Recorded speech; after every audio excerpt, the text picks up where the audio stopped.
example. Now we're going into the draft. Only a few seconds in. Atlas would greet us. And Echo, at this point, if they want to go for it, if they want to get third place here in MSC, they got to figure out how to put the flames out of Burn X Flash. We're going into the game, and we already see some bans here. Echo is going to be first pick, Burn X Flash second pick. And again, the Yuzong will not see the light of day on the 17th of June. Diggy, Blue, as well as Arlet has been banned out. Now, I'm wondering if Burn X Flash are still going to commit to the Kaja ban like we saw before. And one of the things that I really wanted to point out is the fact that Echo won when Yaoi was able to make these momentous plays. He won in the first game with the Cho. Kaja is also something that he's very comfortable with. And so with that in mind, Burn X Flash, they actually go for the Kaja. Now, first pick for Echo. Novaria is available, okay, Joy is available, Fredrin's available.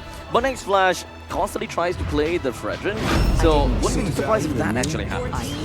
Another thing is, I kind of feel like the Valentina now out of the hands of Sanji might also be a pretty big thing, because the moment that Zcat is using it, I don't know, kind of feels like Sanji is a little bit off tempo. I agree with that as well. I feel like Sanji, again, he's probably played a lot of Valentina during scrims, right? So he's got very accustomed to it very, very quickly.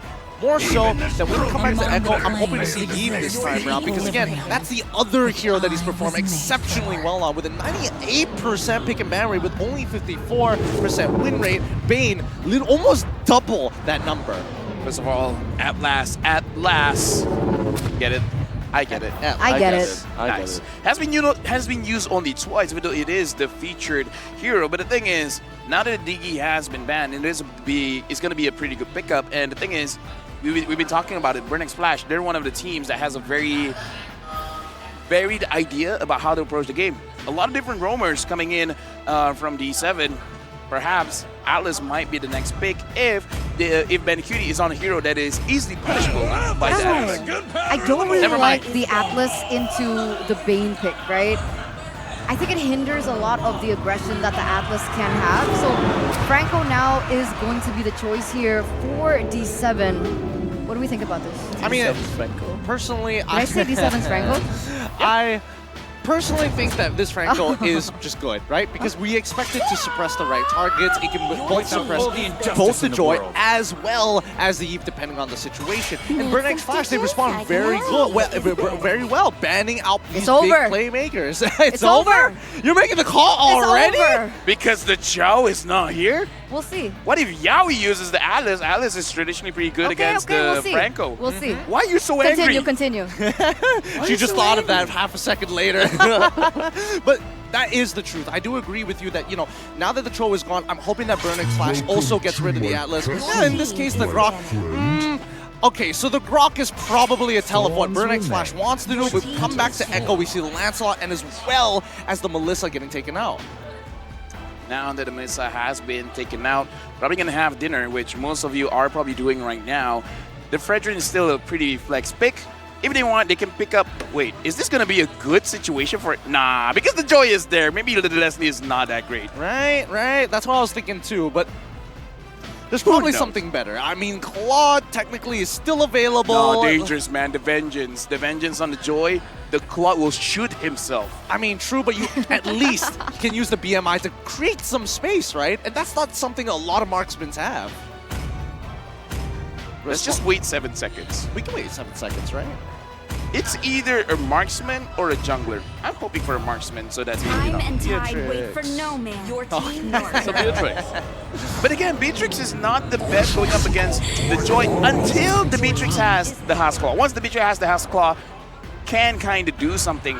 Now the carry has been picked up alongside with the Kufra. Yep. And being able to kind of capitalize on mistakes, having a combo started as well as a middle insurance policy in Sanji on this Eve. I'm liking Echo's lineup a lot, right? They finally found something that kind of fits their overall playstyle, but at the same time minimizes the margin of error. Now it's really just the communication between the players to synchronize the ultimates together to make it work. So honestly, when it comes down to the final pick, we've got Valentina for Mage, Fredrin Jungle, or EXP. Or EXP. technically we can also expect Valentina to go to the jungle to a certain extent, but I don't think that that's going to be the case. So, EXP laners? What's that? Wow. Okay. Gideon dislikes this hero. To care? I mean, the one thing that I absolutely love out of all that is just the Franco. Franco onto D7, he made his debut on it, and that he was insane with it. Here's the thing, right? The thing about the Uranus, you can put pressure. And maybe that's all they want to do. Because right now, Echo feels like they might be crumbling under pressure. So when you realize your opponent is not doing well, you don't take your foot off their throat. Oh my god, that's dark. But you guys understand what I'm saying. I totally get what you're saying. It's like a fart. It sucks when it's somebody else's. It's okay if it's your own. You're like, it's fine, but it's someone else's. Ew, gross. With that being Very said, relatable. farts are very dangerous.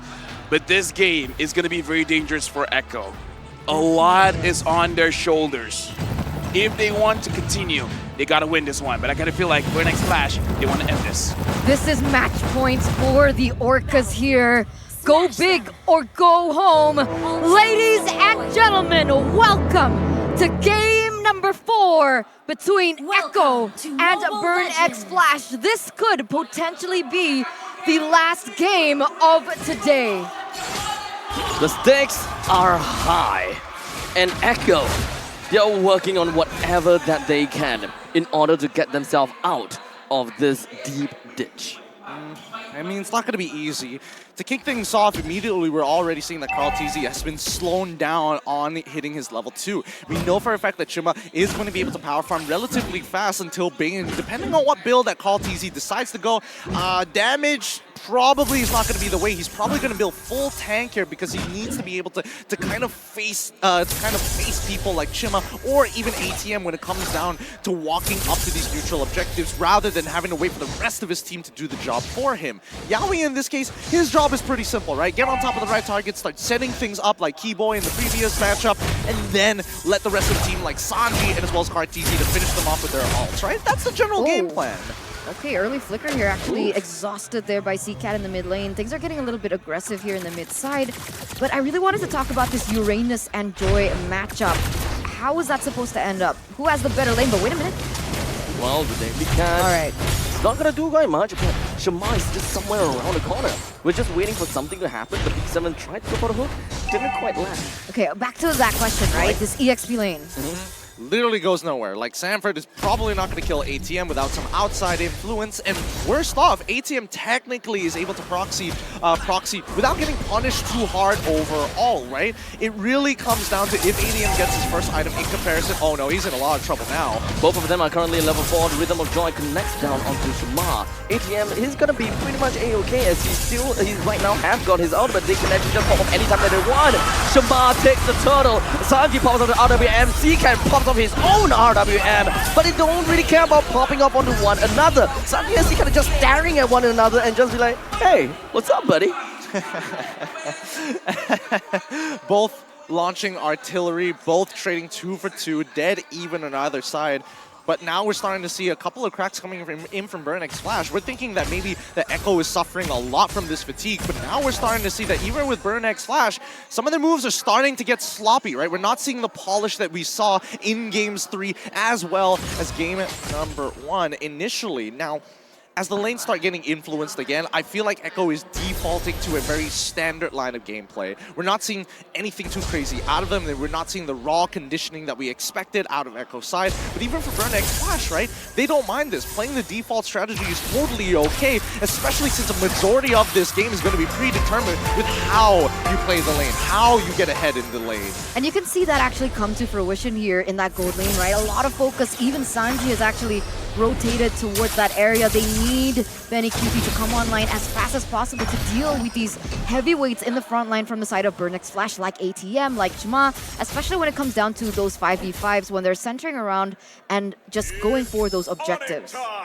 I mean, just look at this, right? ATM, he can be as annoying as you want. Droid doesn't really threaten him, and the same goes the opposite way around. And even for Bane, no matter what he does, Fredrin is, especially if he's not building into damage, and it looks like he's building into the more tank variant of it, really doesn't stand a chance. Because at the end of the day, Jamal is able to face tank him all the way through, and if you start piling it up with CCAT, you start piling it up specifically with G7, it becomes very, very difficult to actually get your butt on top of the pits. All of 4 members from the side of Burnex Flash is ready and prepared for this turtle fight. In fact, even Donut could just jump in anytime as long as he clear out this wave. And he could do that very fast. With the Bandit's Rage pretty much ready, they would want to contest for this turtle as much as possible. Sanji pop off with the RWM. Then Ikai comes in. Shamar steals it right under the nose of Echo. Echo couldn't do anything. What's wrong, Easy? The Iron Hook connects right down on Sanford. The one that shouldn't be caught. And ATN DK is a little bit late for the party. But what can he possibly do here? He just keeps on going with the Ionic Edge. Zcat goes in for the flicker. He wants to bring Kaltizi down. Yawi, Sanji, and Kaltizi, unfortunately, is under the turret and unable to do much. Yeah, Burnex Flash just really picking up the pace here in the 5th minute of the game. And to be fair, Shima is a level above Kaltizi, so it really wasn't Kaltizi's turtle to win.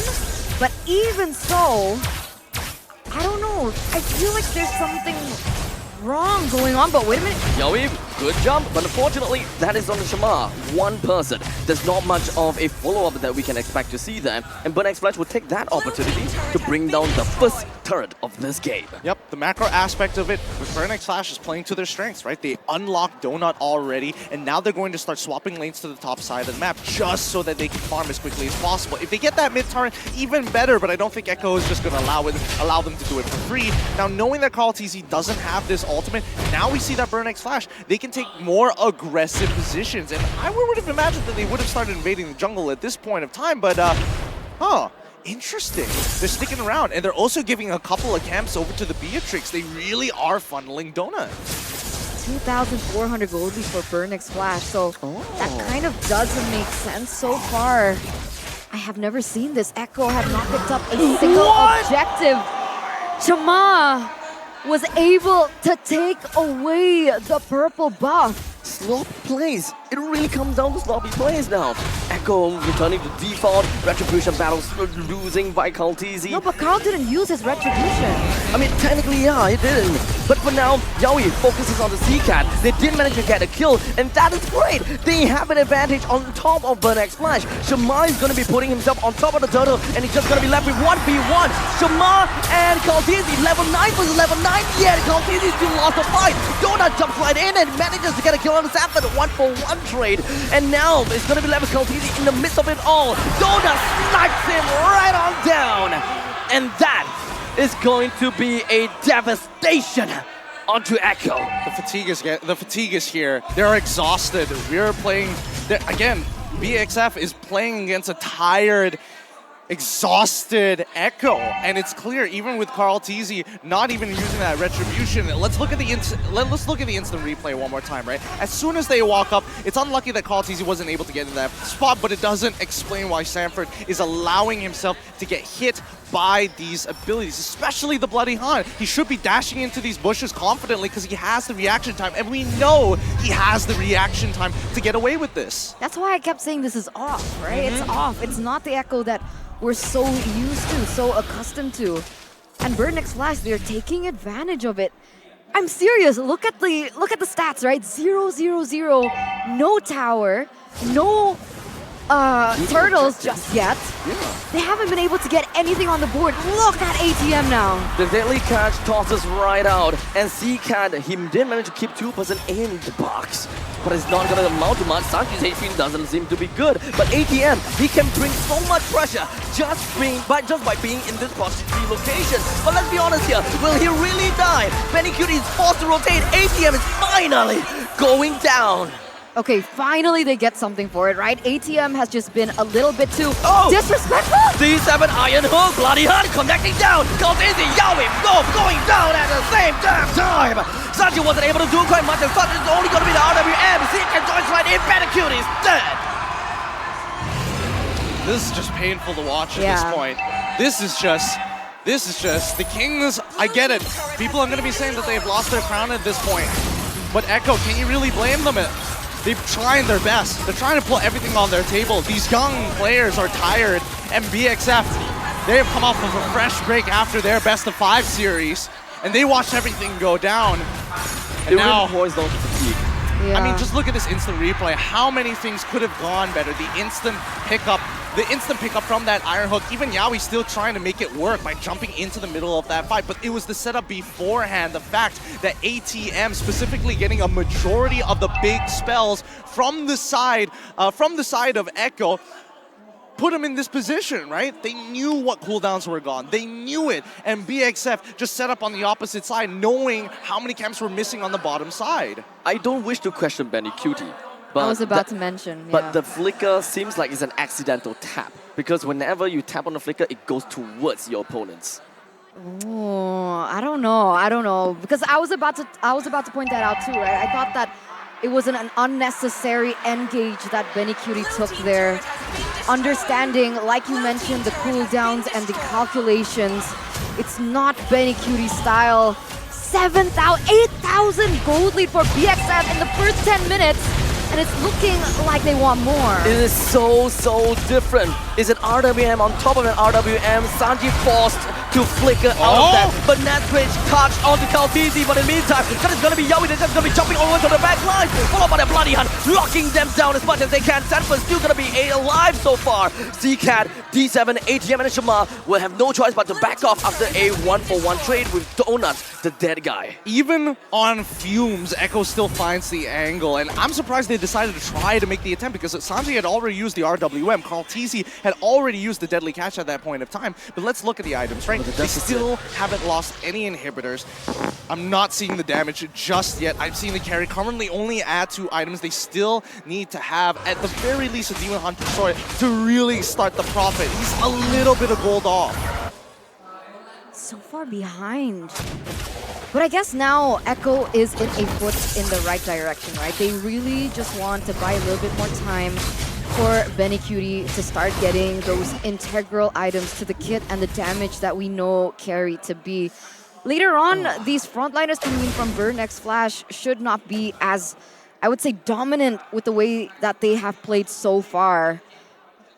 But do they have the time to do that?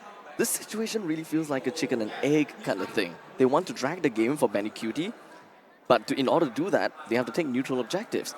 But Kaltizi is low on level 12 versus level 14. And the freezing of the lanes, right, from Burn X Flash, it's really just drying them out. Yeah, you have to starve them out. If you're in Burn X Flash's position, this is still war, right? I'm not going to feel sorry for you. This is for 3rd place, and this is for Cambodia, so I can understand the sentiment coming in from Burn X Flash, and they're making it loud and clear to Echo that you better not walk out of your base. We know that you have high ground defense, but if you don't have enough gold, and we know that Donut has basically almost gotten full items, plus a Haas Claw to ensure that he can't possibly make a mistake. Now, they're just going to hold you out, rinse you out, and let you dry under the sun. It's going to be an easy Lord take here, yep. It's going to be an easy Lord after all. But Shamar,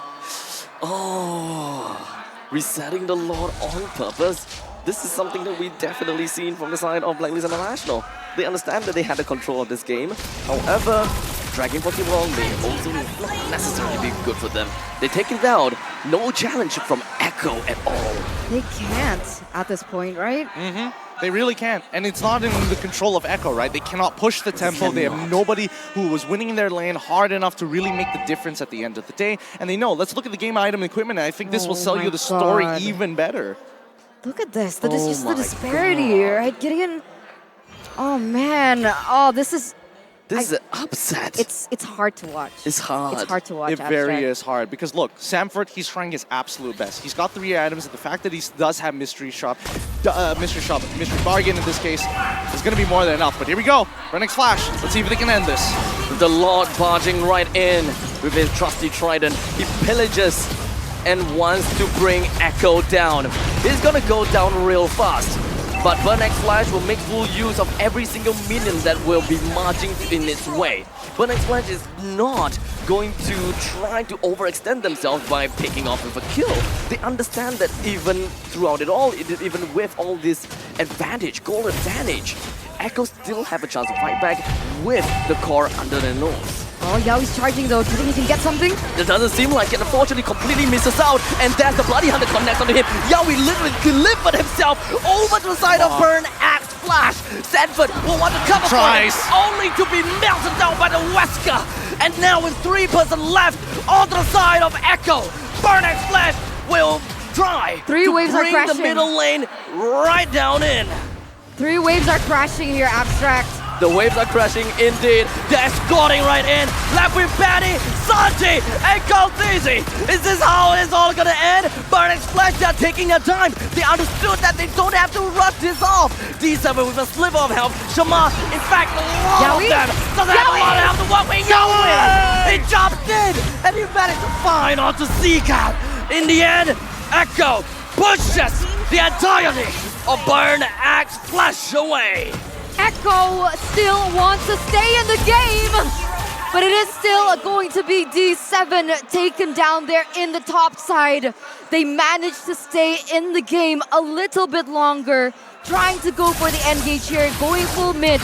They want to take things back into their control. That's my M4 champion right there. Even on fumes, even with nothing left in the tank, the heart there just going on pure heart, pure instinct. Warriors in their own right. Take what is yours, take what's back, because Burnex Flash, they're gonna have to work for this end. And work they will. That initial 6,000 gold lead has shrunk to only 4,000. And this is what we meant. Buying time for Echo is going to be very important. The fact that Yaoi was able to make that play, get the pick onto those important members from Burnex Flash, really bought Echo enough time to perhaps turn things around. And now 5v5, they're gonna start going for the Lord Dance once again. Does Echo have it in their kit to play this chess game once again with Burnex Flash? So right now, at least they've evened out the score. This is the point where they can actually do this. They see an angle here. Look, the mid lane setup. They've already got 2 ready to push out in case anybody does anything a little too crazy. But Echo, they don't mind Burnex Flash being on top of it first. They know that they can punish them. Look at the response coming in from Burnex Flash, sending Bodona. Wait, the conceal play going all the way around here, looking for an opportunity. They're looking for carry. Yaoi jumps right in, and that is going to be a stun, but unfortunately D7 will still stay alive. Kaltizi works his way. He's going to be running back. He needs to ensure that he's still going to be alive. He needs to ensure that an entirety of the team keeps him alive. Donut all the way to the back. The entirety of BXF. Their hit me is not looking good at all. As Echo now it rampages through. They are on a mission like a man possessed. And Burnex Flash, they have nowhere in hell gonna get back into this fight. ADM being chowed down like a hungry toddler. Shamar wants to take on the retribution battle. Echo takes this game just for now. 4-for-1 trade. Look at the death timers. Ladies and gentlemen, is this it for Burnex Flash? And now Benedict killed it. It seems like this is gonna be the end. And we are going into a 5-game series. That's my world champion. That's my world champion pick. Second win, pulling it to game number 5. They said they want to put on a show for Burnex Flash. They're going to make them work for every inch of soil. Wow, we're pushing it to game 5, ladies and gentlemen. Echo really showing what it means to be the Apex Predators. They're not going to go down with a fight. And that was an interesting chain of events. Echo, for the most part, were looking distraught. They weren't looking in form. They were looking like, you mentioned, on fumes. But they were still able to have the consistency, to have that shape of mind to come back in that game. And I believe Yaoi played a very important role in that comeback for them. Say, this is not a drill. It's been so long in the Southeast Asia region, but now for third place, we're going all 5 games. Are y'all ready? I'm ready for this. Yo, Abstract, you gotta be ready. You gotta be ready. What about me? I'm ready. Are you loud? Are you okay? Okay. Oh, okay. Okay. Yeah. Okay. Yeah. Okay, I'll My bridge that. I'll cable bridge that. can't go that far. Yeah. My cable Alright. can't go that far. Wow. The emotions has swapped, guys. Now we're looking at Echo smiling from ear to ear. You got something to say, Eterna? If you guys have the camera, if you guys can see the camera, Eterna was just literally just slammed on the table, stood up and was like, that's my boy. You have no evidence for that. But like I mentioned before, right, I feel like that comeback, that turnaround was from the catches that Yawi was able to do with the Tyrant's Rage Revenge flicker as well. Absolutely. A lot of it, just the follow-ups upon follow-ups upon follow-ups. The fact is, sometimes you're going to hit, sometimes you're going to miss. You can't have a 100% hit have it rate. all. But they got to make sure that they're a little bit more consistent, especially in these early neutral objectives. Now, a majority of this game, I will say that yes, Yawi was trying to do his absolute best to kind of follow up and keep the team back in shape. But in these moments, and especially for at least Samford, he tried carrying the team literally through the mid-game, pulling it through until Yawi finds the opportunity to turn it around as Benny QT has been waiting the entire 14 minutes for this play to happen. That is entirely on to Yawi. He single-handedly turned the game around in favor for his own team. This man is a legend. Here's the thing, man. He's not a legend. He's mythic. Mythical glory, probably, because More than probably 1001. I gotta say, without Yawi over there, the game would have been over like twice already, because we see Burnix Flash in the base of Echo, and I'm pretty sure everyone looking at the game thought it was over. But We all thought. Yawi is like, I'm your boy Yawi. I'm gonna make sure the game extends longer. I'm gonna make sure we go game number 5. I'm gonna hit the desk. You know, it was very similar to how ONIC was able to extend one of those games, right?